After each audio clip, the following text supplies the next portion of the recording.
Hey everyone, for those of y'all joining, it's about 12:58 and we are going to get started in just a couple of minutes. So hang tight and we'll be right with you guys.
Hi everyone, we're going to go ahead and get started, like I said, in just a minute or two. Our presenter today is Monica Urbaniak from Dallas, and I want to give her an opportunity to share herself with you, and so you can see her lovely face, and then she'll go into sharing her slides for the rest of the webinar.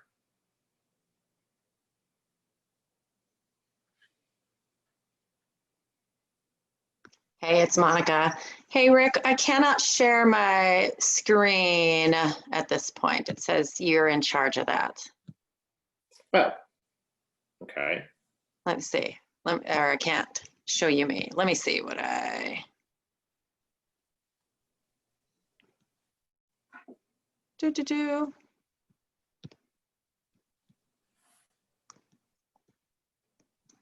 Can you do that? I don't know, what do you see on your end?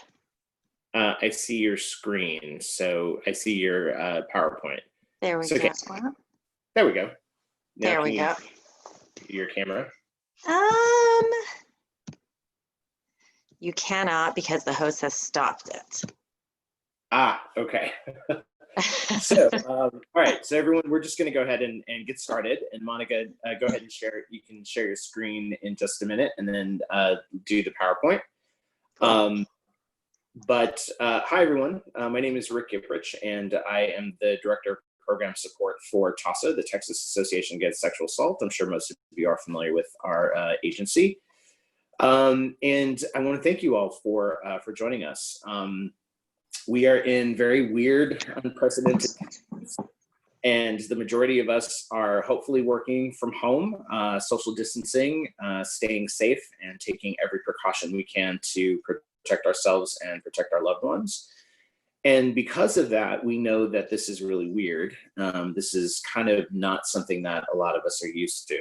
I will fully admit that I am a full-time work from home person. And so this is normal for me. However, it feels weird to not be able to get out of my house and travel and do all the things that I normally did. So I am still going a little stir crazy, as are most of you. The reason why we wanted to host this specific webinar is because we have been talking to a lot of you folks in the field, specifically from programs, and you guys have been telling us just kind of how challenging it is. And one of the things that we did with a lot of our programs across regions is kind of just ask the question, how are you doing personally? How are things going for you? What's your mental state, and how are you kind of dealing with having this new normal, right? And as a direct response to that, I thought that it was a really great idea to kind of do a check-in specifically with you guys and see how we're all coping and dealing, because it's very difficult for us to do crisis work when we are all in crisis mode. And so I can't imagine a better time than now to be a perfect example of how we are all dealing with our own personal trauma, with dealing with this disease, dealing with, again, these restrictions and this kind of isolation that we've all been in, and then having to still deal with clients and work with them as well. So as a direct response to that, we thought it'd be really great to bring someone in who kind of has some experience working with folks who are in trauma, and who's also been an advocate herself. And I'll let Monica explain her experience and give you a little bit more detail about who she is. There is a Q&A portion in here, so you guys have figured that out. I can see some chats going. So I will be kind of looking at those and posing those questions to Monica if you have any.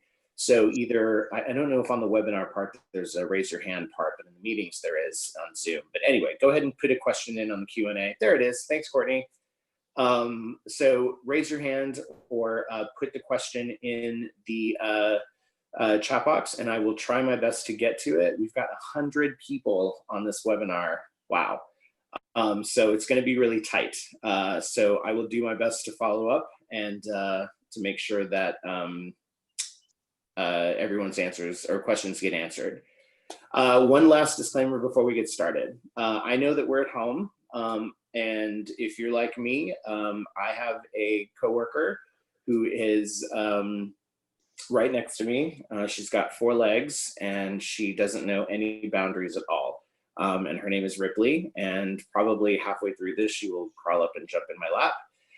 And I want to say we welcome that. So if your kids are around, if your pets are in your lap, you know, show all the pet pics. We love it. That's part of our own self-care as well. I mean, she kind of gets me through my day too, because I know that she doesn't leave my side while I'm in my office. So please don't worry about that. We would love to see your pets and your kids and anything else you want to show us. Okay, so with that, I'm going to turn it over to Monica, and we'll go from there. And we'll go till 2:30. And yeah, all right, everyone. Thank you so much. And like I said, I'll try to keep up with the Q&A, but enjoy. Monica, it's all you. Thanks, Rick. I appreciate that. All right. Hi, everyone. Thank you guys for taking time out of your day to be here with us. And thank you, Rick, for having me be with this amazing group of people who, like you said, are doing such critical and important work. So I am sharing my screen now. Rick, can you confirm that you can see all that? All I see is myself and you right now. Oh, I did screen share. Please hold. Geez, technology, it's so... Okay, share screen. There we go. Here we go. Here we go. There we go. There we go. Okay. Here we go. Perfect. All right. Terrific. Okay, so this is me, and this is what we're talking about today. You know, we've been hearing so much about all the hand washing stuff that we need to do. One of the things when Rick and I were talking about this that came up for me was like mental health hygiene is really critical and important during this time too. So I'm going to just go ahead and jump on into it, and thank you, Rick, for monitoring the chats and the questions, and just holler at me if you need me to stop at any point. So. All right, so as Rick said, we're going to start kind of with a check-in today. So how is everyone doing? I'd love to hear how some of you are feeling, how you're doing, what number you are. You know, at any given day, I can go from like 4 to 9. I can be a 3 and a 7. It just kind of depends on the moment. I also saw a meme yesterday that was saying like, quarantine time is like 3 good days and then 1 day of, you know, going into the hell zone. So understanding that we're all kind of dealing with this in a variety of ways, and reminding everyone, first and foremost, that whatever is going on with you, however you're feeling, is a-okay, 100%. There is no right or wrong way for any of us to be feeling right now. This is a novel incident for everyone. None of us have lived through this type of experience before, so we don't already have coping skills developed for it necessarily. So it's okay. However you're feeling is a-okay. So I just wanted to kind of put that out there to start with. All right, so when we are dealing with circumstances that are anxiety producing or that are worrisome for us or that are actually just new for us, one of the most important first steps is for us to really figure out what we know, to know what we know, to know what we don't know, to know that there is stuff that we are not going to know. That's really the first place that all of us kind of need to start so that we can regulate our nervous system with information and connect, you know, that thinking part of our brain to kind of our emotional self as well. So I'm really going to go over some just real basic stuff about this time period that I'm sure many of you know and have heard. But I'm noticing when I'm working with clients and when I'm working with colleagues too, when I'm doing peer consultation, that having some lack of information is causing people to experience greater senses of anxiety. So I'm going to go ahead and just kind of quickly go over some of the things that we do know. So we know that this is a respiratory illness. We know it can spread from person to person. We know it's new. This is a novel virus that none of us have any immunity towards or have been working with in our bodies before. We know it's spreading from persons to persons all over the globe. We know it's higher, the risk of getting this is higher for people who are in close contact with people who are experiencing COVID-19. And we also know that those who have recently been in an area where there's ongoing spread and have been exposed to it are also susceptible to it. So those are just some of the things that we know right off the bat. Another thing that we know is that lots of communities have issued stay-at-home or shelter-in-place orders. And this is maybe some of your clients, the people that you're working with might have some confusion around this. I know that some of the people that I've been working with and some of the colleagues that I've been training have had some confusion around this. The point of this is to stop community spread or to slow down community spread so that our healthcare system does not become overwhelmed and so that we can adequately serve those who do contract the virus. This is not a punishment. This is not, you know, the government taking over and trying to rule our lives. It is truly just to give our healthcare system time and the bandwidth so that it can meet the needs of all the people that will continue to contract this.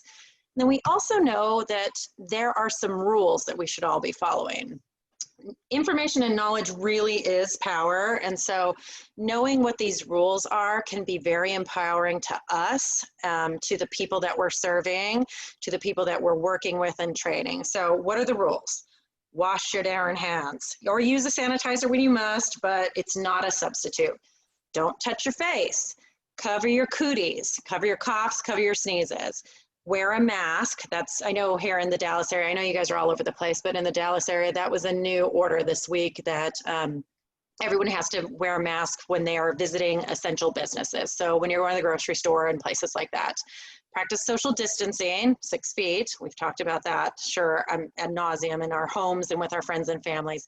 Stay at home as much as possible and frequently disinfect surfaces. So those are just the rules. Those are also probably good rules for living in general, not just for this crisis that we're currently enduring. But, you know, again, knowledge is power. If we know the rules, we can follow those, and that helps us to settle down our system in terms of anxiety and feeling at risk. So what are some things, another thing that we don't know is that this is developing, so we don't know where it's going to go. So we don't know how long shelter in place will last, and we're getting constant information about that day in and day out about how long it's going to last, or maybe when it's going to change. So we know that we don't know how long that's going to last. We don't know when things are going to go back to quote unquote normal. We don't know if anyone we know will get sick. We don't know if we will get sick. And one of the things that I know lots of people are really experiencing anxiety over is, will there be toilet paper when I need it? So those are some things that we don't know. It's important for us to remember, though, that this is a developing situation and none of us really knows what's going to look like. So we're all just staying tuned to see what happens next. I'm going to say that again. Knowledge is power. And so not knowing can create a strong sense of anxiety for some people. So the information we do know, we must consume from reliable news sources. I don't know if any of you guys have seen this before, but this is, it was put out a few years ago. It was really, let's see, 2016. It was kind of evaluating news sources and how reliable they were. And this was this person's interpretation of it. I'm sure you could find someone else who has a very different interpretation of it. But it's really important that you get your news from reliable sources. There is trustworthy journalism out there. There are reliable news sources. Those are the people you need to seek information from. Your Aunt Bertha on Facebook probably is not the person who you should be getting your information from. And The Onion, although it sometimes feels like we're living in that, is not a reliable news source. So really, really focus on getting quality information. And if you are sharing information, share it from a quality source. Get your receipts, okay? You know, as we checked in the beginnings, some of the things that we know are that people are experiencing this in a lot of different ways. You know, one of my clients loves to say, it leaves me feeling some kind of way, and then we have to like drill down to see what that feeling is. This is leaving many of us feeling some kind of way. And they can be things like lost, unsure, confused, all those things on those signs. It is okay, again, to feel whatever way that you're feeling. It is also okay to not feel these things. And I think that's been problematic for some people to realize that because one person is running around with their hair on fire and another person is acting like this is all fine, it doesn't mean one of those people is managing this correctly. There is no correct way to respond to this situation that we're dealing with. So hair on fire is one way to deal with it. Being completely chill and zen about it is one way to deal with it as well. So however you're doing, whatever you're doing, it is fine. There is no way to determine what the right reaction is. It's also important to acknowledge, I don't know if you guys have heard the term toxic positivity, but it's also important to realize that toxic positivity is not helpful during this time. So that's things like someone saying, I'm having a hard time with this, and the response being, well, you should just be grateful for all the things that you have. And considering the work that we all do, especially supporting sexual assault survivors and domestic violence survivors and other victims of crime, we know that it's not okay to say things like, well, at least it's not this bad, or at least this didn't happen. So toxic positivity can also not be helpful during this time. So we want to honor where a person is and inspire hope. Okay, and that's different than just asking someone to ignore their feelings, or if they are feeling confused or upset or frightened, that's not okay for them to feel. As helpers, it's really important for us to acknowledge, number one, that we all have baggage that we're going into this pandemic with, and living through this pandemic with. And number one, acknowledging that we have it and knowing what our stuff is. So we all come with this history, and some of us have a lot of baggage and some of us don't. And some of us, this pandemic is causing our baggage to bust out all over the place. So know that about yourself, really doing that inventory. Do you have a trauma history? Do you have a history of dealing with depression or anxiety? Are you socially isolated, or do you have family conflicts that make connecting with people difficult? If those things are true, it's important for us to know and acknowledge that stuff, because these times are going to exacerbate that. Any times that our nervous system is overly taxed or overly stressed can cause us to have greater activation in our old stuff, in our history. So I like to do what's called the checkup from the neck up. So checking ourselves and saying how we are doing. Are we taking care of our basic needs? Are our medications in check? Are we taking the medications that we need to be? Are we talking to our therapists if we need to? And if we have maybe left off on going to therapy, is it time to check in with a therapist again? And are you practicing the things that you do in your regular life pre-coronavirus that were signs of good health and wellness for you? As helpers, you are performing these critical roles, and it is critical for you to be healthy, physically, obviously, but as well emotionally, mentally, and spiritually, so that you can provide good services to the people that really, really need us. So it's important to, again, check yourself and see how you're doing overall. It's also important to know what your risk level is.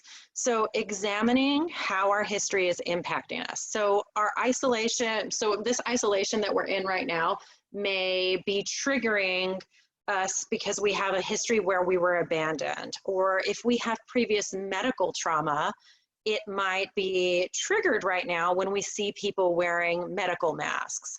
You know, and we also need to think about things like historical and cultural traumas. So for Black men in America, wearing a mask may feel very unsafe and insecure for them, very risky because of some of our cultural and racial tension that has occurred in the past. So we need to also acknowledge that our own trauma history, our own life experience, our own worldview can put us at risk for developing emotional, psychological, mental, spiritual wounds and reactions to that. So it's really important for us to know about our history and how it impacts our risk of developing other things, okay? One of the things I've been saying to clients and colleagues a lot is that we can only control the things that are inside our hula hoop. And I really mean that. If you considered putting a hula hoop around you, you really only can control the things inside that hula hoop. So it's important to spend some time looking at what we can control and what isn't in our control. So the fancy therapy words for this are our spheres of influence, but just focus on your hula hoop here. So making a list of what we can and can't control. So some of the things that we can control what we consume, both information-wise and also nutritionally, and we'll talk more about these in a little bit. So we can control our response to the anxiety and worry. We can control how much time we spend on social media, who we follow, who we block, who we unfollow. We also can control our outlook. We can control who we're connecting with, and how much we're connecting with people. We can also control our behaviors and our decisions. We can control our own resilience. We can control taking care of our body, and we can also control how we reach out to help and support others and show up as a member of this community, among other things. I really want you guys to take some time today and just kind of write that what I can control list. And I also want us to take a look at the things that we can't control.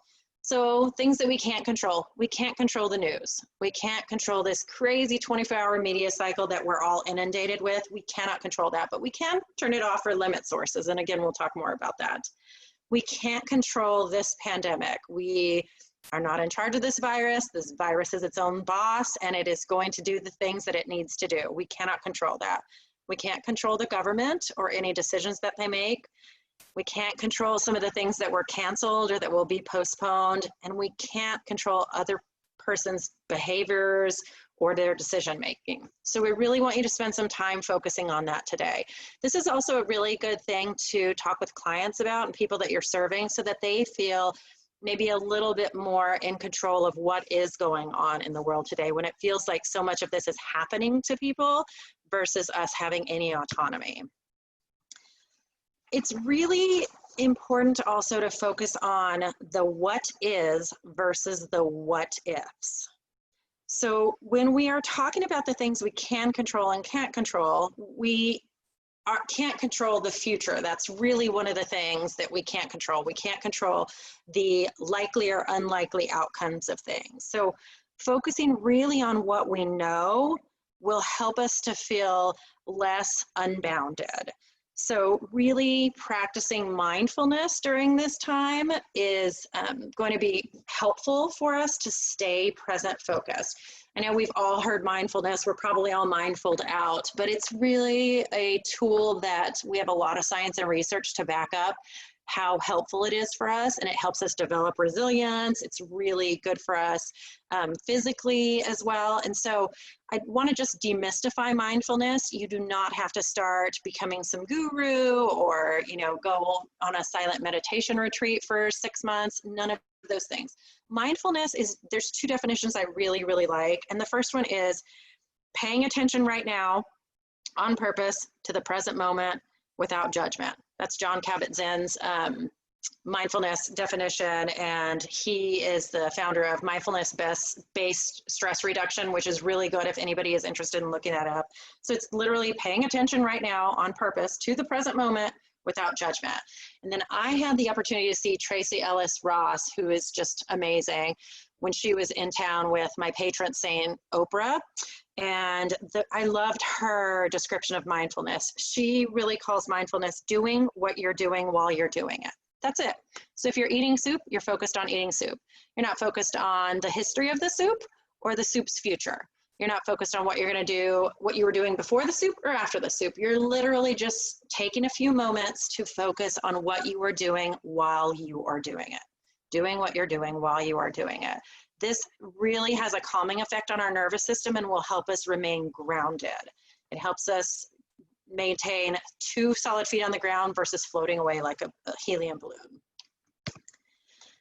Sometimes thoughts will pop into our brains while we're dealing with these uncertain times. And while we can't necessarily control that, we do exert some power over our thoughts by directing our attention. So we get to choose where our attention goes. So we can use our attention like a spotlight to focus on something specific. So, you know, when those thoughts pop up, we choose whether we give them energy or not.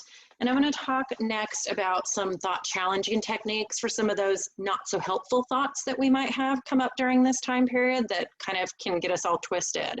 And this comes from this great coronavirus anxiety workbook that your friend and mine, Rick Giffers, sent to me from another one of our a couple of our dear colleagues and friends that I think is really terrific. And I'm going to make sure that, well, I'm going to ask Rick if he'll be so sweet to send it out to everyone, because it's a really, really great workbook. And so it's got this really nice, succinct riff off a cognitive behavioral therapy technique for helping us to deal with maybe unhelpful thoughts or thoughts that just kind of pop into our brain. And so it's the ABCDE, as you can see, ABCDE.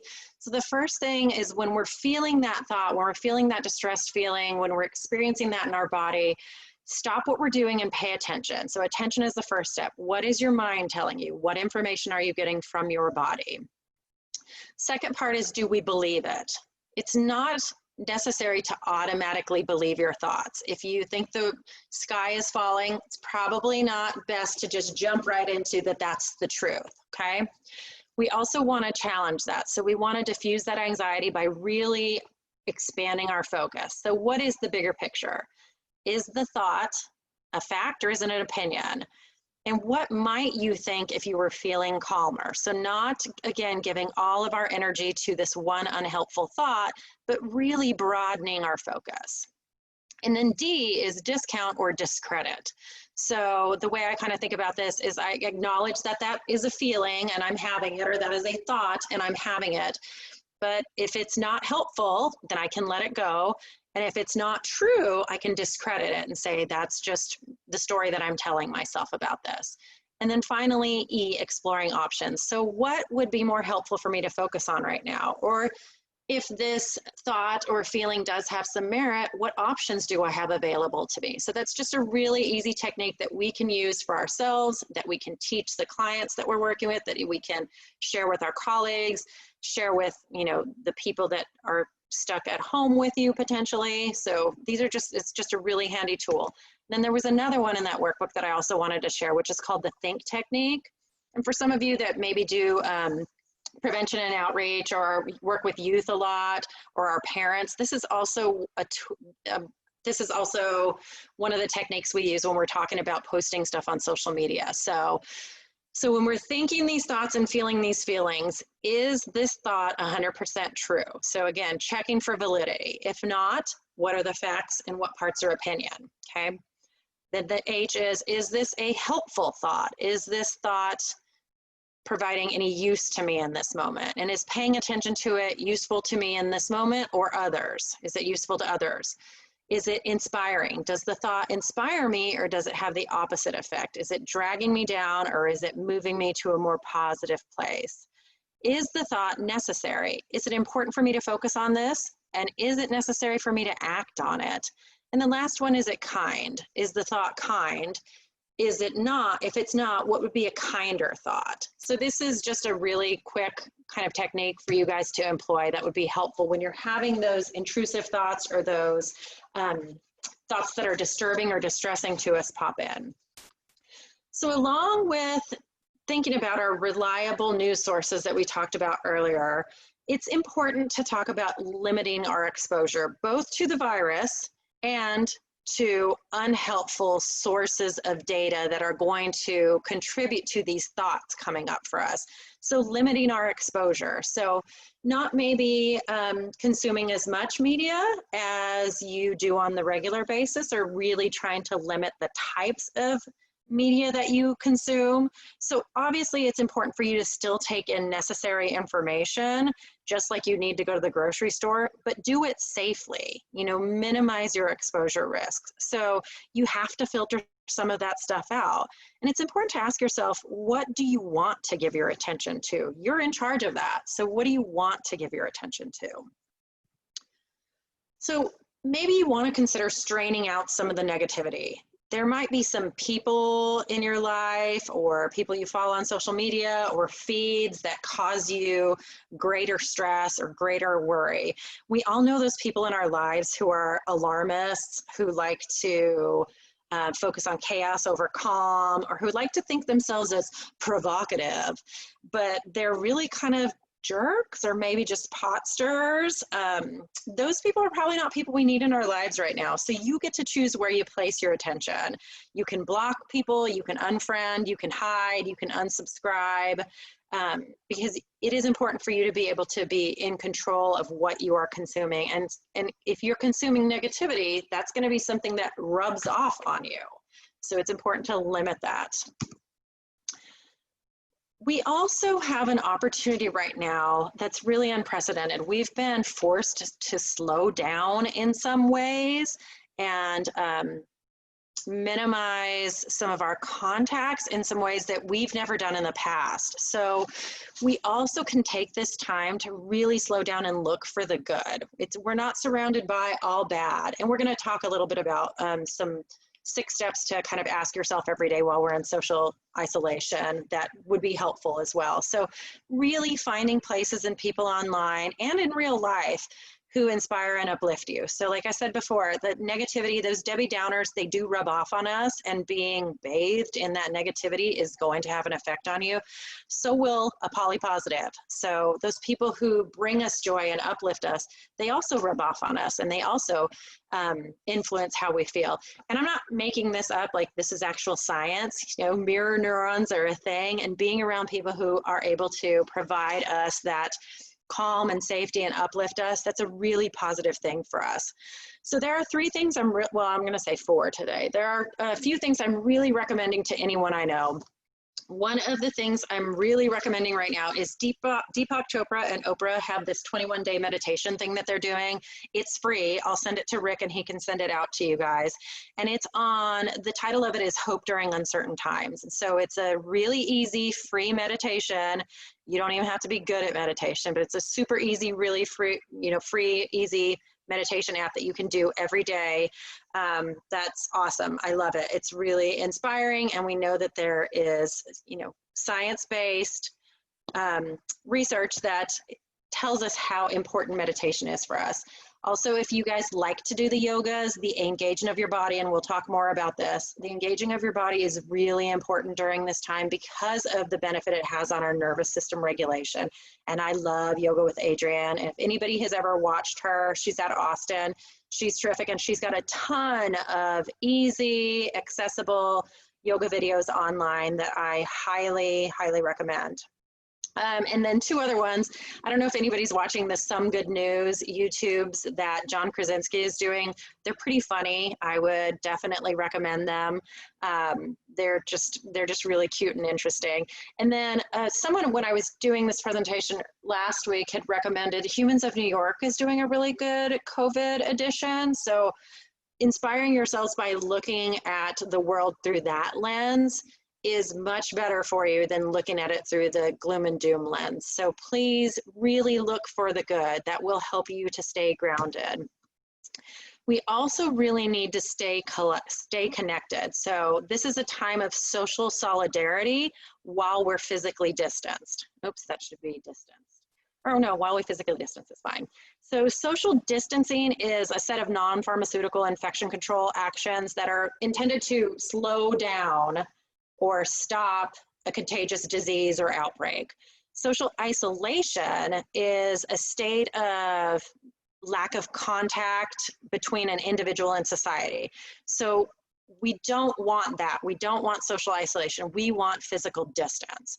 So we want to stay connected. We want social distance, not social isolation. So make sure you're doing those things that help you to stay connected. And some of us run on the spectrum of isolating anyway. So it's really important for those of you who do run in that and on that side of the spectrum to really be mindful of how important connection is during this time. So your friend and mine, Hale, our board president, was so sweet to share this great article from mindful.org, and it had these good questions that I thought were really helpful for those of us who are experiencing this and maybe having to stay at home, maybe having to be isolated. So just 6 easy questions to ask. What am I grateful for today? Easy peasy. And we know that that gratitude stuff really does work. There is research to support why that works, because, focusing our energy on something like our gratitude really does help minimize the negativity that we're experiencing. So staying connected. Who am I checking in on or connecting with today? Yes, call that person that you haven't talked to for a long time. Send a text to someone, offer to call a friend and spend some time with them, set up some Zoom happy hours. Who am I going to check in on or connect with today? Word of warning, this is not the time to go calling all your exes. While that may be tempting during this time, there's probably a reason why they're an ex. So call your grandma, not your ex, okay? So what expectations of normal am I letting go today? I love this question. So today is not going to be quote unquote normal. And so when we lower our tie to that, when we are able to let go of the idea that this is going to be normal, we are more readily available to adapt to it. It will really shorten our adaptation time if we're able to embrace that this is a different way of being, and it is the way of being that we are right now, and letting go of holding so tightly to that idea of what normal looks like or what normal has to be. How am I getting outside today? We need to spend at least 20 minutes outside would be at least the goal. But even if you just go outside for 5 minutes and sit, on your front porch, even if you just open a window and get some fresh air today. Engaging with nature is really important for our respiratory system, it's important for our health. It's really important for our emotional systems. So getting outside and enjoying nature is paramount for us. How am I moving my body today? As I mentioned earlier, yoga. We know that yoga and other engaging of our body, walking, stretching, dancing, any of those things will help our nervous system to remain grounded. That will keep us connected to our body, keep us grounded so that we can adequately serve others and be healthy and well. And the last one was, what beauty am I creating, cultivating, or inviting in today? Now, you can do a lot of things during this time period. Something so simple as looking out the window and staring at the birds and noticing their flight and how beautiful and graceful that is. Or you can tour museums virtually. So that's a way that we can invite beauty into our life. How am I cultivating beauty? Am I creating? Am I singing? Am I writing about my experience? Am I doing art? Or am I creating beauty in a different sense, in that I am doing good deeds for other? I am being a lifeline or a support. And I know many of you are such a source of support and cultivating that by being of service to others. So those were just some 6 kind of quick questions that we could ask ourselves every day to help us stay regulated, to help us stay present, to help us stay sane during this time period. Hey, Monica. Yeah. I just wanted to mention to folks really quickly, I'm so sorry for blowing up your chat, but as Monica is making some excellent points or giving us some good quotes, I'm putting them in the chat.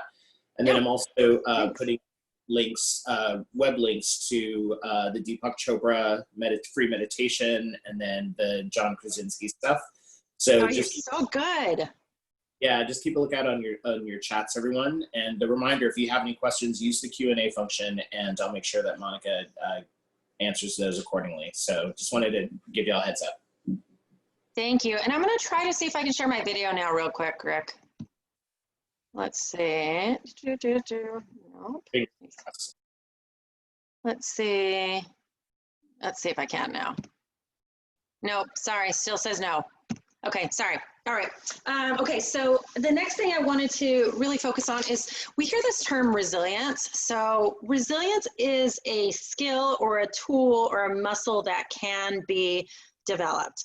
So here's the 411 here. Uncertainty is part of life. That's it. And we are living in very uncertain times. Some of us have developed greater skills to tolerate uncertainty, and we call those skills resilience. So there are some tools, some ways that we can help build resilience in ourselves and others. And so I'm just going to name some of those. So changing the narrative. So what is the story that you're telling yourself about this uncertain time? What is your locus of control? Is all of this happening to you, or do you have some autonomy, you have some industry, you have some decision making available to you? If you practice self-compassion, that helps to build resilience. For those of you who don't know Kristen Neff, she's out of UT. I would highly recommend looking up her stuff. She has a lot of really good stuff on self-compassion. Meditating, again, I'm going to keep bringing that up because all of our research suggests that that is so important. Doing things like facing our fears in safe ways helps us to build resilience. Also practicing a growth mindset. Like, this is an opportunity to stretch. This is an opportunity to grow. This is an opportunity for me to change. This is an opportunity for me to enhance. Looking at it from a growth mindset perspective helps us to build resilience. Being able to identify our emotions and practice emotional regulation is a really necessary skill for resilience. Being able to identify and know our strengths and practice our strengths is helpful for us during times of uncertainty. And also realizing and exercising choice around our responses. We do get to choose our responses, and that is one of the greatest indicators of resilience, that we can face a situation and we can choose the way that we respond to it. Hey, Monica. Yeah. You should be able to share your video now. Okay. And then, but someone actually in the chat, somebody kind of posed a question, and I hope this is okay to. There you are, friend. Oh, hi. I love that you're on your couch. Yes, of course. This is my office. Welcome. So someone asked about, and this was an earlier question, and I apologize that I missed it. It was in the chats. It says, how do you deal with, she said, good point about other people's energy rubbing off on us. And how do you Oh, feel yeah. about, this when the Debbie Downer, quote unquote, is a client and you experience or exhaustion during the session? How do you deal with Yes, that? okay. I'm so glad that someone brought that up. We're going to talk about being the thermometer later. Being the thermostat, not the thermometer. So remind me when we get to that slide, you'll see it. It's a thermostat. So yeah, about really being the thermostat. So I'm so glad you brought that up because yeah, our clients sometimes are super anxious, super Debbie Downers. We'll talk more about it. So great. Good question. Okay. So along with resilience comes flexibility. So during this time, it's important for us to focus on being flexible and to encourage our clients and the people that we're working with and that Debbie Downer, your client, colleague, to also increase their flexibility. But it is also wise to remember that just like if we were building muscle flexibility, this takes time. We do this incrementally, it's bit by bit, it takes practice, it requires patience.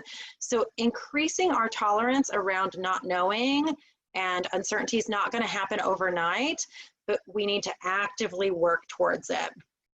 Someone years ago said this thing to me that I just thought was so, I've used it for years because it really settled with me. So she said, blessed are the flexible because they never get bent out of shape. And I just thought that was a really nice way of honoring flexibility and the benefits of it. So this is from Charles Figley, who I have a crush on. He is probably one of the gurus around compassion fatigue and vicarious traumatization. And this is his model of compassion, stress, and fatigue. Because we work in an industry, you guys, all of us that are helpers, we are already at risk for developing compassion fatigue and vicarious traumatization because of this global experience that we're all having. We need to be more diligent about screening ourselves for that, screening each other for that, and being aware of what this looks like so that we can interrupt the cycle, okay? So really knowing that this is a time that we are at greater risk for developing compassion, stress, and fatigue. So those of you that are leaders in your organization, you need to be doing things to ensure that the workers in your organization are able to manage this more effectively. So I know here in Dallas, we have some organizations that are doing things like check-ins with mental health providers. Rick setting this up is one of the things for us as a community to check in with one another so that we can look and see how we're doing, give ourselves an opportunity to look at ourselves and see how we're doing so that we can address this compassion fatigue, compassion stress before it gets out of hand. And then we're disabled workers. We need to be able to be effective workers, okay? So we must be very, very diligent. Another thing to remember is that we all need to decompress. So especially if you're serving clients during this time, we know that's a normal part of the work that we do, that we need to decompress so that we don't develop compassion fatigue and secondary traumatic stress and trauma exposure response and all those words. We need to be doing this really effectively during this time. So we need to identify who we can debrief with about what. So yeah, I'm stuck at home sometimes with my lover dover, and I've just had a really rough client session, and I don't have Rick's office to go into and sit down with him and be like, I've got to tell you what happened with this client. I don't have that right now. Sure, I could call Rick up on the phone and hopefully he can talk me through some of that. So knowing that you can reach out in those ways still is important. And also knowing that you might be able to use the support system you have intact with you at home to decompress. You just need to know how you can do it. No, we can't share client stories. No, we can't talk about the details of things, but it is okay to focus on you and how you are reacting to the things you're dealing with. So tough client session, I may come out here to where my lover dover is working in his office and say things to him like, gosh, that was a really tough session and I'm just feeling overwhelmed. Or I had that Debbie Downer client and it's really causing me to feel in a negative space. And he can provide support to me in ways that can be effective without ever having to know about the client session, about what went on. So being able to focus on yourself and how you're being impacted and you're being triggered so that you can decompress as we go through this all together. And I'm always going to put a plug in for EMDR. I think I'm going to get an EMDR tattoo at some point because I love it so much. So reaching out to therapists who practice EMDR would be really helpful during this time because it is such a good way to decompress and debrief the stress that we're all going through in a really accessible and healthy way. So let me know if I can help anyone with that too. Monica, can you tell us what EMDR stands for? And just I'm so glad you said that. Sorry, because I'm such an EMDR lover, I forget. So EMDR is eye movement desensitization and reprocessing, and it's just a therapeutic treatment methodology that uses eye movements to help us re-regulate nervous symptom after traumatic stress, after a crisis, to deal with anxiety. And there's some really great group modalities that we have now that are really helpful for treatment providers to use. They're super awesome. So if anybody is more interested in that, please don't hesitate to reach out to me. We can see about some providers. There's a huge network of providers in the community that are providing EMDR to critical workers, to frontline workers at low and no cost. So we can try to get people hooked up with that. And we can also maybe set up some groups too. So let me know. Thanks for reminding me to clarify that, Rick. Okay, so this beautiful picture of the beach where many of us would like to be, for me, is a reminder that emotions are just a state of being. They're just a moment of time. That's it. That's all they are. So just like the tide comes in, it will eventually recede. So knowing that if we are feeling anxious, upset, overwhelmed, frightened, that is just a moment in time. We're likely not going to get stuck there. We will move into a different emotional state. So being able to control that and know that we can't control the tide, but we can control our reactions to the emotion. We can control our reactions to being inundated and overwhelmed with a feeling. And sometimes the way that we control that is just to acknowledge it and just to be okay with, like, this is how I'm feeling right now. And I know this is how I feel right now. I'm not always going to feel this way. One thing I do want to point out is that some of us who maybe have trauma history or have worked and existed in chaos for so long, this might be a time that we actually are shining, because we have developed some really good skills for dealing with crisis and chaos. So we might be feeling like, oh yeah, I know how to manage this. Please know that that is also a trauma reaction.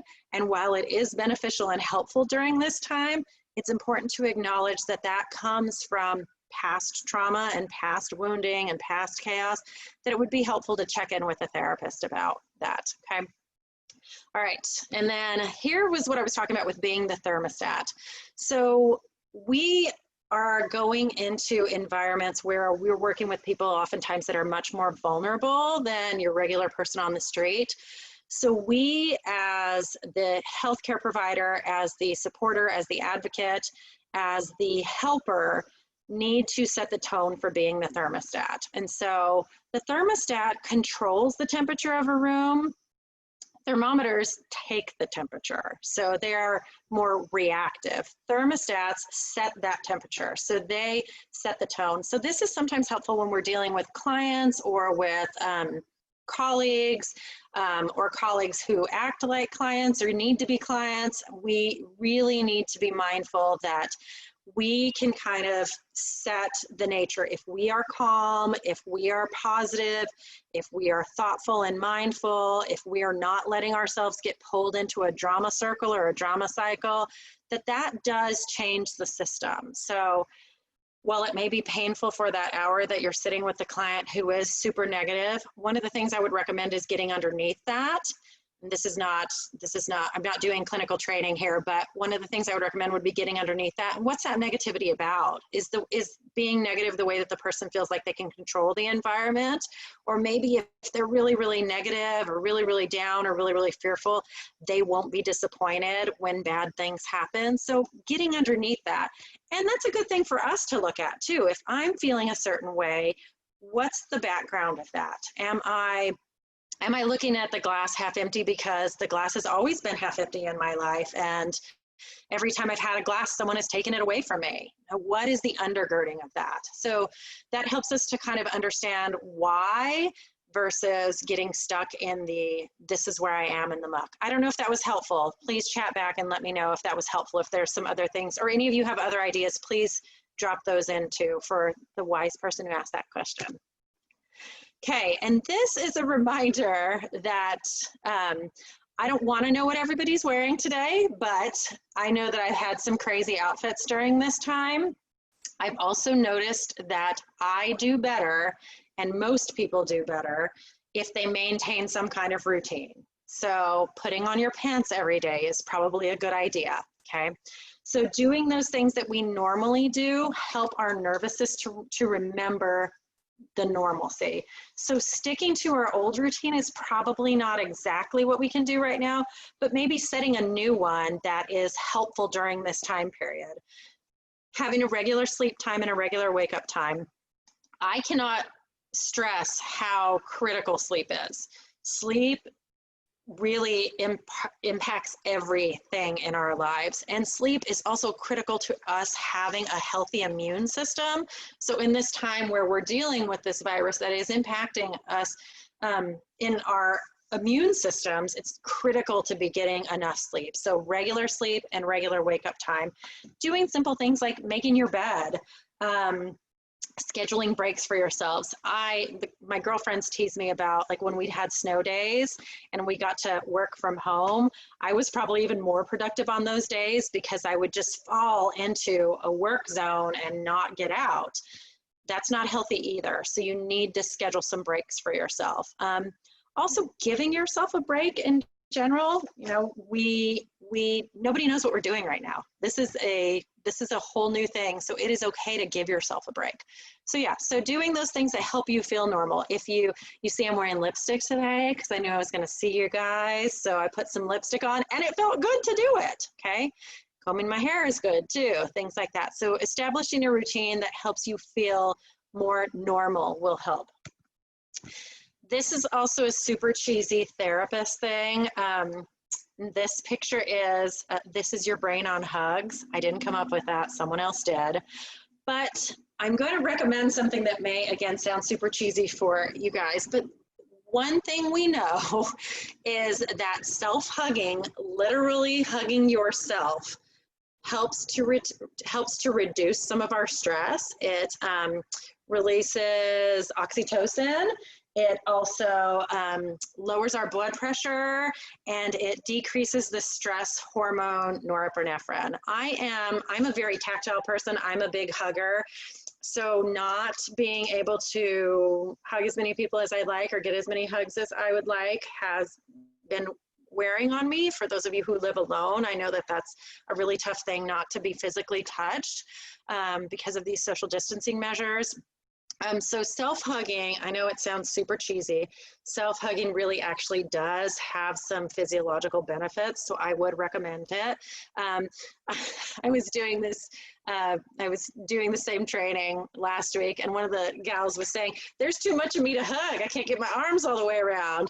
And another thing we know is that, like, holding your own hand, as silly as that sounds, but just taking a minute to hold your own hand also does help slow down our heart rate, lower our blood pressure. It really does help us to re-regulate. So I know it's a super cheesy therapist thing, but I am a super cheesy therapist. Hey, Monica. Yeah. We have a question. Lay it on me.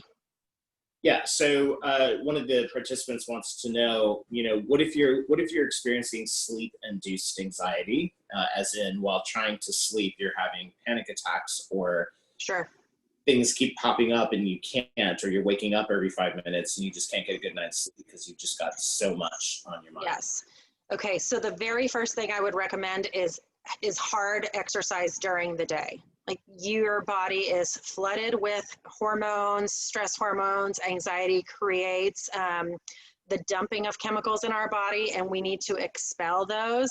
And there are 3 ways that we can do that. One is through sweat, one is through crying, and one is through peeing. Okay, so we're gonna also drink a lot of water. So exercise hard, drink a lot of water, and expressing your emotions. So if your emotions aren't coming out until sleepy times, it's probably because you're not having time. One of the reasons might be you're not having time during the day where you're actually connecting with and expressing. And I know that's hard right now because you might be running your homeschool because you have your kids at home with you. You might be doing a full-time job. You might be growing your own garden and being your own chef. You know, there's so many roles that we're playing right now. It may feel impossible to have some time to express our emotions. It's really helpful. It would be really helpful to really express them in smaller pots during the day versus waiting until the end of the day because your body is trying to tell you something. There's also some really good resources on helping to get to sleep. I would use any of the mindfulness apps, you know, Headspace. They're offering some free stuff right now. There's tons of sleep apps and mindfulness apps. I will oftentimes go, if I'm having some anxiety, right as I'm going to bed, because sometimes, again, that's the only time of the day that I let myself feel that. YouTube has a bunch of meditations that you can just play in your bed with your headphones. So that might help calm your nervous system down. Breathing, I know it's so cheesy, it's so therapeutic, but call it whatever you want. You can call it warrior breath if you want to. Breathing helps us to re-regulate our nervous system, and it'll help with that anxiety as well. And reach out to me too. We can come up with some more tips and tricks. And if anybody else has any tips and tricks or ideas, please chat those. This is a community and we all have a lot of wisdom to share, okay? Monica, yeah. Sorry, can I add to that? Yeah, of course, always.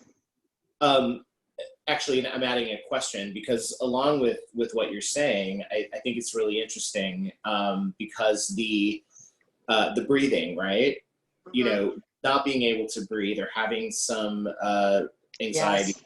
or difficulty breathing is a symptom, right, of mm-hmm.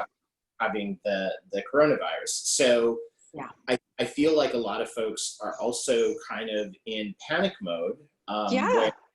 In paranoid mode, where am I feeling allergies? Is it just a cold? What is going on? Having these symptoms. So as we're doing this work, or as we're kind of trying to maneuver and just stay safe and be, how do you live and also process that anxiety of, or the paranoia of, do I have it, or is this just at the sniffles because there's a lot of oak and pollen and mountain cedar? Yeah, I'm an allergy sufferer too, so I completely hear what you're saying there, Rick. It's important to remember that that is a symptom, not the symptom. So noticing that we're having maybe some difficulty with that could be anxiety, absolutely. If we are struggling with that, I'm not a healthcare provider, that's my disclaimer. I mean, I'm not a doctor, I am a healthcare provider, but I'm not a doctor. But that would be a symptom, not the only symptom. If you were to develop this virus, from everything that I've read and everything that I've heard, you will have more than just that symptom. So if it is just some difficulty breathing, and from what I've read and what I've heard, like the difficulty breathing is pretty profound. Like you can't get up to go to the bathroom because you will be too winded to do it. And you have so much fatigue. If you get a serious case, obviously there's less serious cases. So I would maybe do some checkup first. Like, do I have any other symptoms? Do I have a fever? That's, another symptom. So going through the symptom checklist and utilize things like telemedicine, use if you have healthcare benefits, I really hope you do. I hope your nonprofit is a good one and is providing you those benefits. Use your telemedicine benefits. They have done a really good job of a lot of the insurance companies. I can't believe I'm positive. A lot of the insurance companies have done a really good job of opening up telemedicine so that people can do a virtual visit. So do that as well. Okay. And we'll talk more about the anxiety stuff if we need to. Please don't hesitate. Okay. Yeah. And the reason why I asked the question too is you mentioned mindfulness and taking deep breaths, right? Yeah. And so as you're trying to meditate or, breathe to release some of your anxiety, and then you find yourself having a hard time breathing, like, and anxiety that that's bringing up while you're trying to reduce your anxiety. So yes, yeah. And I'm glad you brought that up too, Rick. This is a little bit off. Well, it's associated with the anxiety piece. So some people get anxiety reduction from calming experiences. Some people don't. Like I am one of the people who, depending on what I'm dealing with, my anxiety, one of the ways that I have to deal with it at times is to become more physically active. So versus the slowing down, the settling of the nervous system that way, for me, sometimes it requires things like pacing. So I'm actually getting more physically active, or running or experiencing hard exercise can sometimes for some people be the way that they manage anxiety more effectively. So I wanted to just point out that not everyone needs to go to the Zen Buddha route. Some of us need to work hard, and that will also again help with the sleep. So that's another thing to add. I want to, yeah. Sorry, just a quick acknowledgement to everyone. So for those of you that are commenting in the chats, I see that Tracy, Bowinkle, Madison Jackson, you have your chat set to just all panelists, which means that only Monica and I are getting the chat. We're the only ones that can see it. I made that mistake earlier. So make sure that when you're putting a chat in, it should say to all panelists and attendees. That way everyone, if you would like everyone to see it, everyone can see what you're recommending. So just wanted to let those guys know, because Tracy just posted something where she said, stop, breathe, and think is a great one. And yeah, that's great. I use when I'm in the hot zones. So I just want to make sure everyone can see that. Okay, awesome. Thank you, Rick. You're welcome. So reminder to also be gentle with ourselves. This is, like I've said, new for everyone. So it's important to be kind and gentle to ourselves and acknowledge that if we're getting up most days and doing some things, that's okay. You know, we don't have to be perfect during this time. This is not the time that we're going to stress ourselves out over writing the next great American novel, or finally learning French, or taking up the ukulele. If those are things that are important to you and you want to do them, that's terrific. And I highly suggest that you do, if that's going to keep you sane, if that's going to be beneficial to you, if that's going to make you happy. But also know that you don't have to do any of those things. You being you and continuing to live through this without kicking or biting everyone every day is fine. That's okay, all right? So especially those of you who are trying to do things like homeschool and be a personal chef and be the maid and you know, run a daycare and have a job, have a full-time job, and be a partner and a parent and a friend and a sibling. It's impossible to accomplish all of those tasks. So if you need permission from someone, I hereby give you permission to not try to do all of those things. It is impossible. There is no way any of us can complete all those roles. And anybody who says they're doing it on social media is a big fat liar, so don't believe them, okay? None of us are doing all of those things perfectly, and sometimes not even effectively. It is okay. Be gentle with yourself. You know what? Your kids may not learn anything today. That's okay. It's fine. Actually, I was talking to one of my girlfriends yesterday, and she was having a really hard time, and I could hear her kids in the background, and I was like, school's closed today. You guys just need to go take those children to McDonald's and go to the park. You know, where they live, they still have parks open. Some places I realize don't have that. So I was like, school is just closed today. Your kid is not going to die if they don't learn anything today. It is okay. You are also going to be okay if you didn't get through the to-do list today. So please practice being gentle with yourself. If you practice that self-compassion, again, that helps us to build our resilience. Let's see. Hey. Oh, there we go. All right. Because we are so focused on what's in front of us right now in a lot of ways, and on the way things are developing and the uncertainty we have around that, some of us have lost sight of that there is going to be a future. We really need to re-engage that piece of ourselves. So maybe start dreaming again about what this is going to be like. What are the things that you want to look forward to once we are on the other side of this, whatever that means. So is there a trip that you'd like to go on at some point?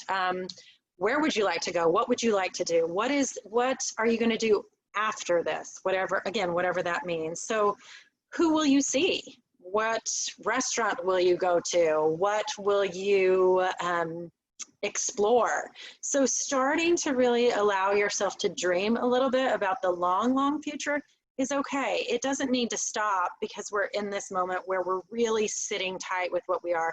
So who will you visit? Who will you hug? What store will you go to that you haven't been able to go? Just any of those things that help us also maintain some connection to that there will be a future after this that will be okay. Okay, I don't know a ton of things, but I do know that, okay? Also noticing that we do have a lot to be grateful for. Many of us are very fortunate and very privileged, not to the point of that toxic positivity, but gratitude journals exist because there is data to support that they work. Focusing on the positive in our life is one of those ways that we build that resilience muscle. So being able to, like that thing that Holly said, that the 6 daily things, being able to focus on what we're grateful for sometimes can help minimize the impact of the lack that we may feel during this time. Because for a lot of us, there's a lot of sadness, and acknowledging the sadness around things like, yeah, things that we were really looking forward to got canceled. I didn't get to spend time with people that I loved that we were supposed to travel to these destinations together. And that's sad, and that's okay. I can also be grateful that because these measures have been put into place, I will get to see them later because we're all hopefully going to stay healthy. So we can acknowledge that we are complex creatures and we can hold more than one thing at a time. So I can be grateful and still be feeling crappy, and I can be feeling crappy and still be feeling grateful. Remembering too that we are all in this together. Like this is again, global solidarity. Hopefully most people can get on board with helping to ensure that our communities remain safe. And even if we look at it in smaller levels, like we all sharing this space today in this way that is newer for a lot of us is a sign of solidarity. It is us maintaining a community during this time that is forcing us to be physically distanced from one another. So if we are a community, it's a good reminder that we're not in it by ourselves. We have other people who are working towards the same goals that we are. And we, as a helping community, as a community that's the anti-sexual violence community, we can support one another to that end, as we move towards those goals of being able to support sexual assault survivors during this time period, being able to advocate for them, being able to prevent the continuation of cultures that permit sexual violence to exist, because we are part of a community. So you have a role to play, and know that other people have a role to play.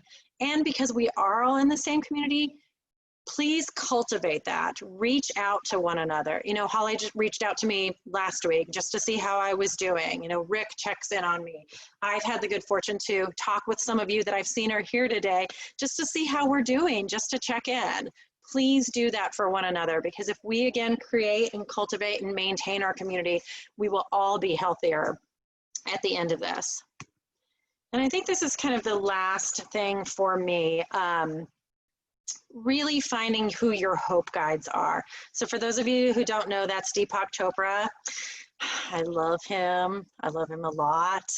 And I got to see him, and I was seriously fangirling over him, as you can see. I did ask him if I could touch him before I did, you know, always consent.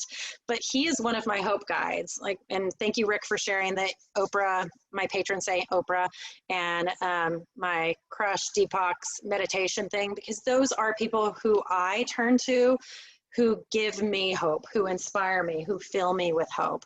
So Maya Angelou also said that hope and fear cannot occupy the same space.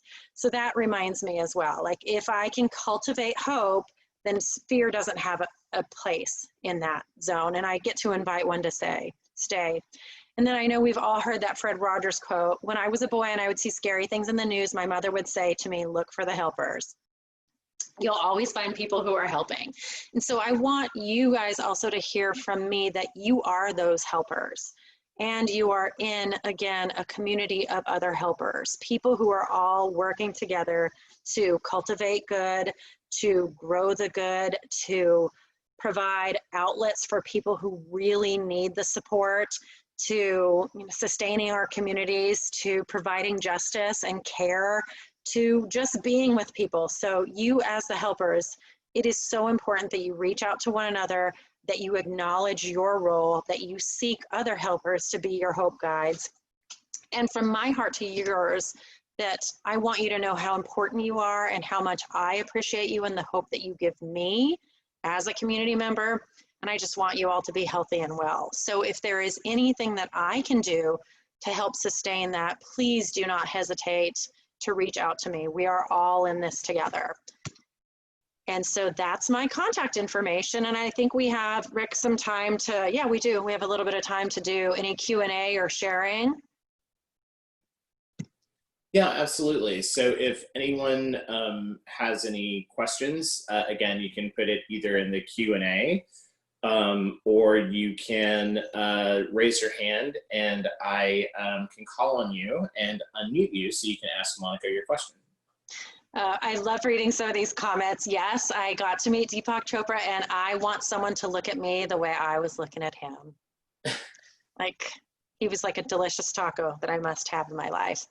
I like that someone also put here about Headspace. Yes, Headspace is also awesome because you can do just short meditations. Meditation is a practice if you want to like really get into the bigger parts of it. So yeah, like if you're just sitting down for like 1 minute and just focusing on your breathing and being mindful, that's meditation too, but you can set it for much longer. So, and don't give yourself a hard time. Like my mind wanders and I think about other things. And then I just remind myself, I go back to the breath and I remind myself, just do what I'm doing while I'm doing it. That's it.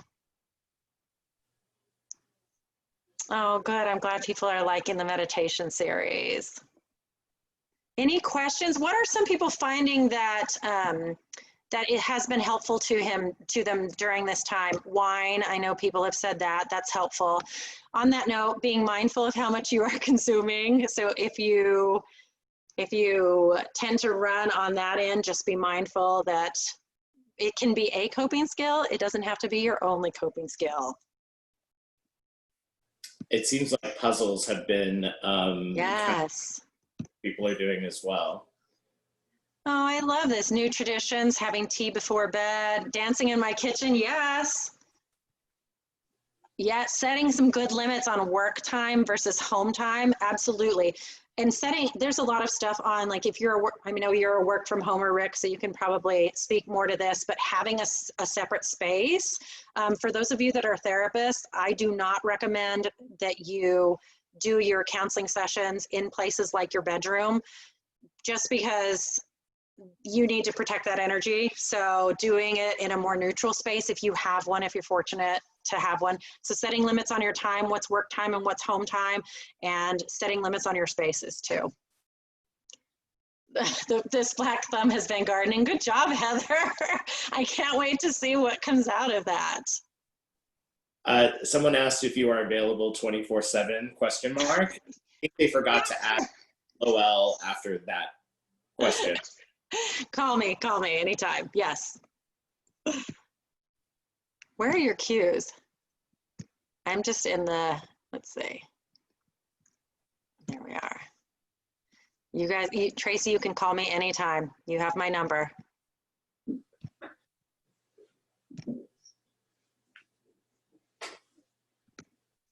Have to go outdoors, good. A long walk before bed, good. Long walk with your dogs. Oh gosh, I love that. So far, everything is still alive. There's hope.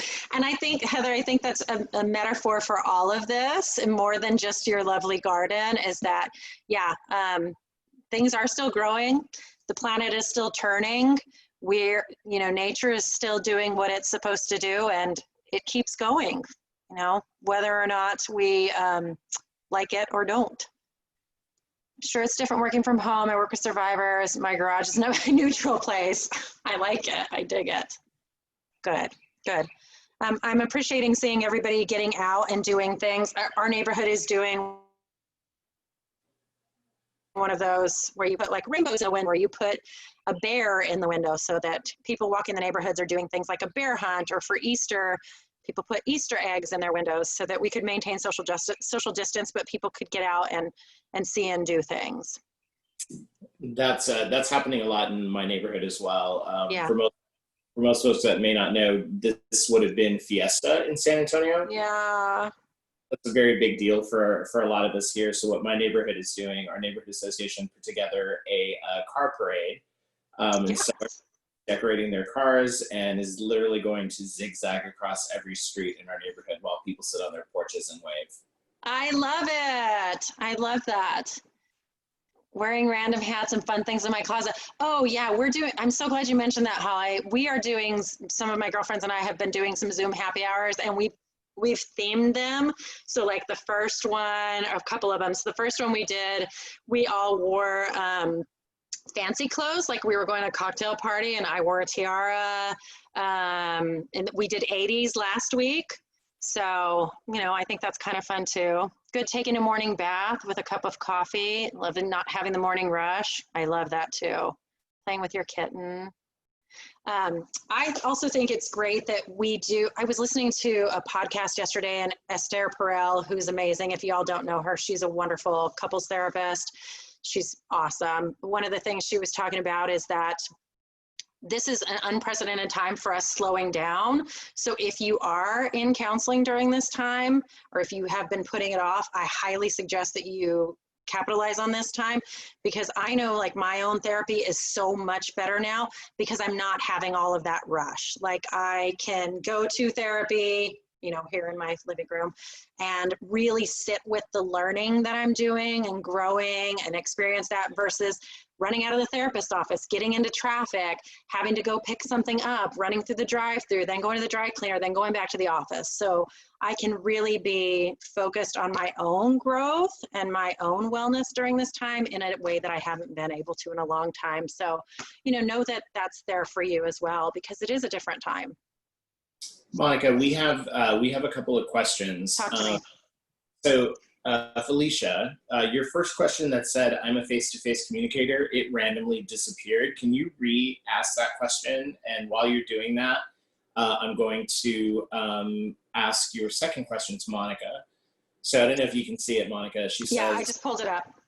Okay, great. So okay, those I'll do the first, I'm a face-to-face. One of the things I'm missing the most is seeing my coworkers and speaking with my coworkers and getting to give them hugs. What are some tips on communicating with coworkers while working from home?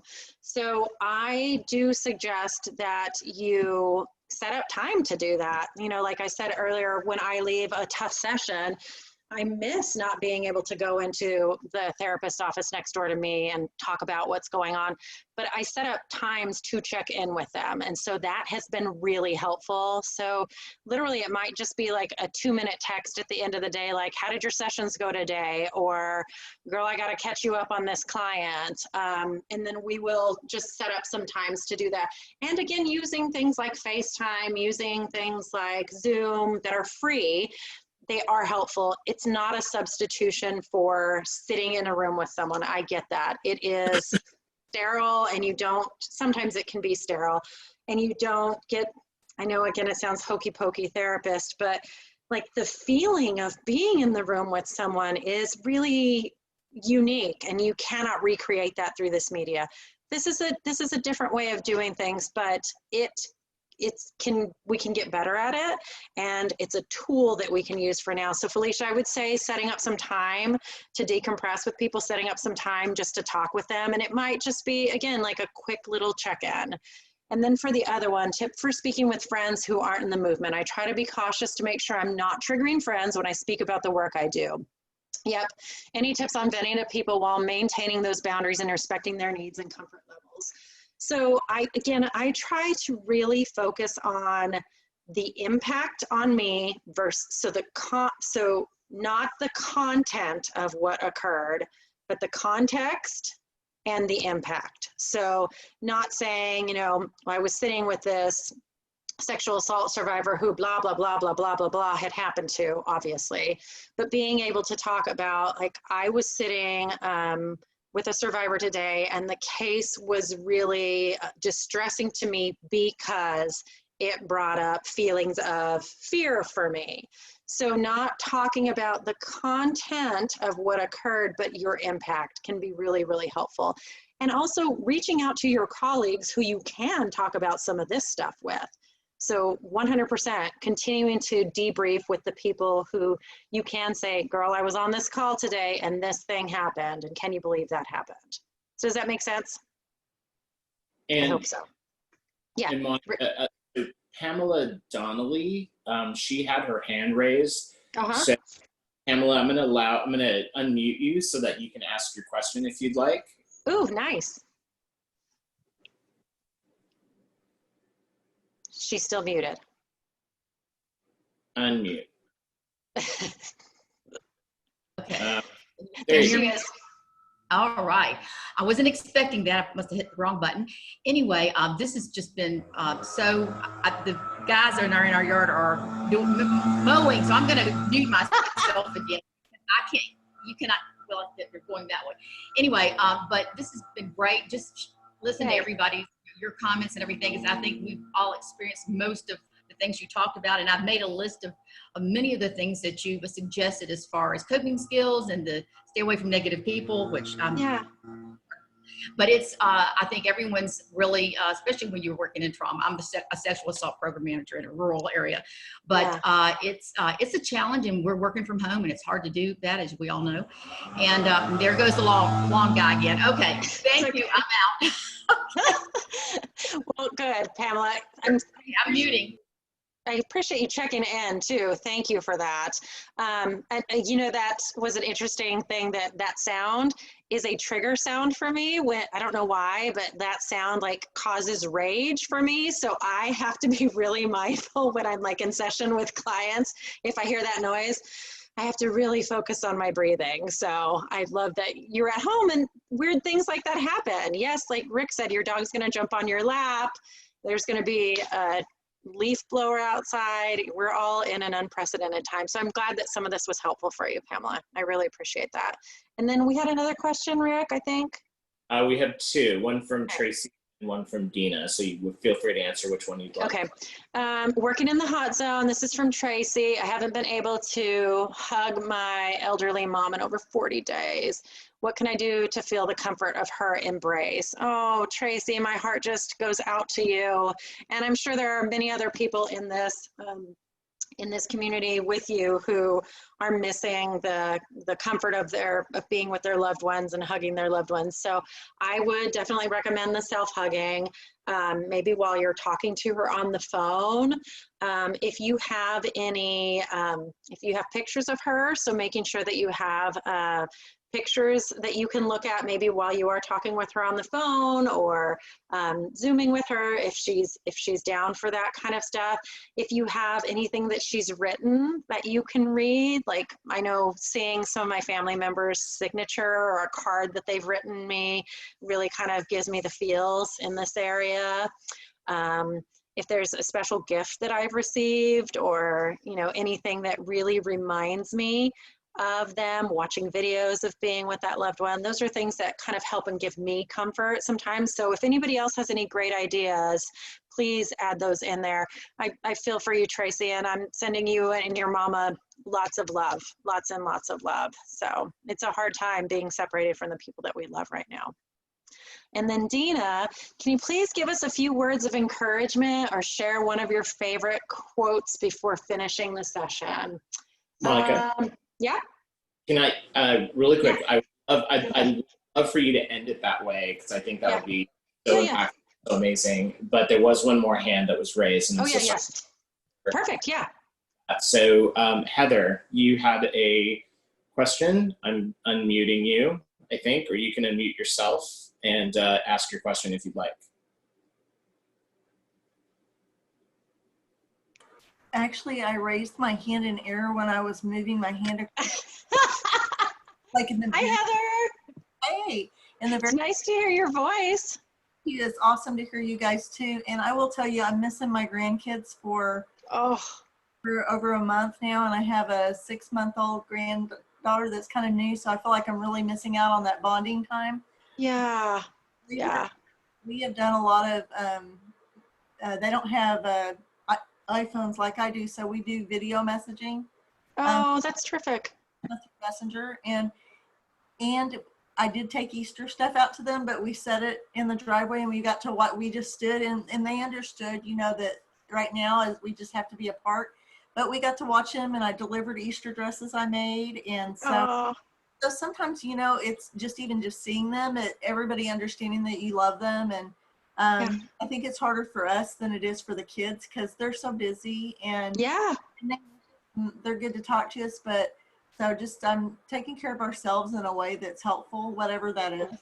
But thank you for doing this, Monica. Oh, thank you. I'm so glad to hear your voice, Heather. I appreciate you. And I think you made such a brilliant point there too, Heather, around, you know, we worry a lot about our children and the ways that they're reacting to this. And yes, kids are going to have some reactions to this, of course. I mean, they're humans like we are, and they have feels like we do.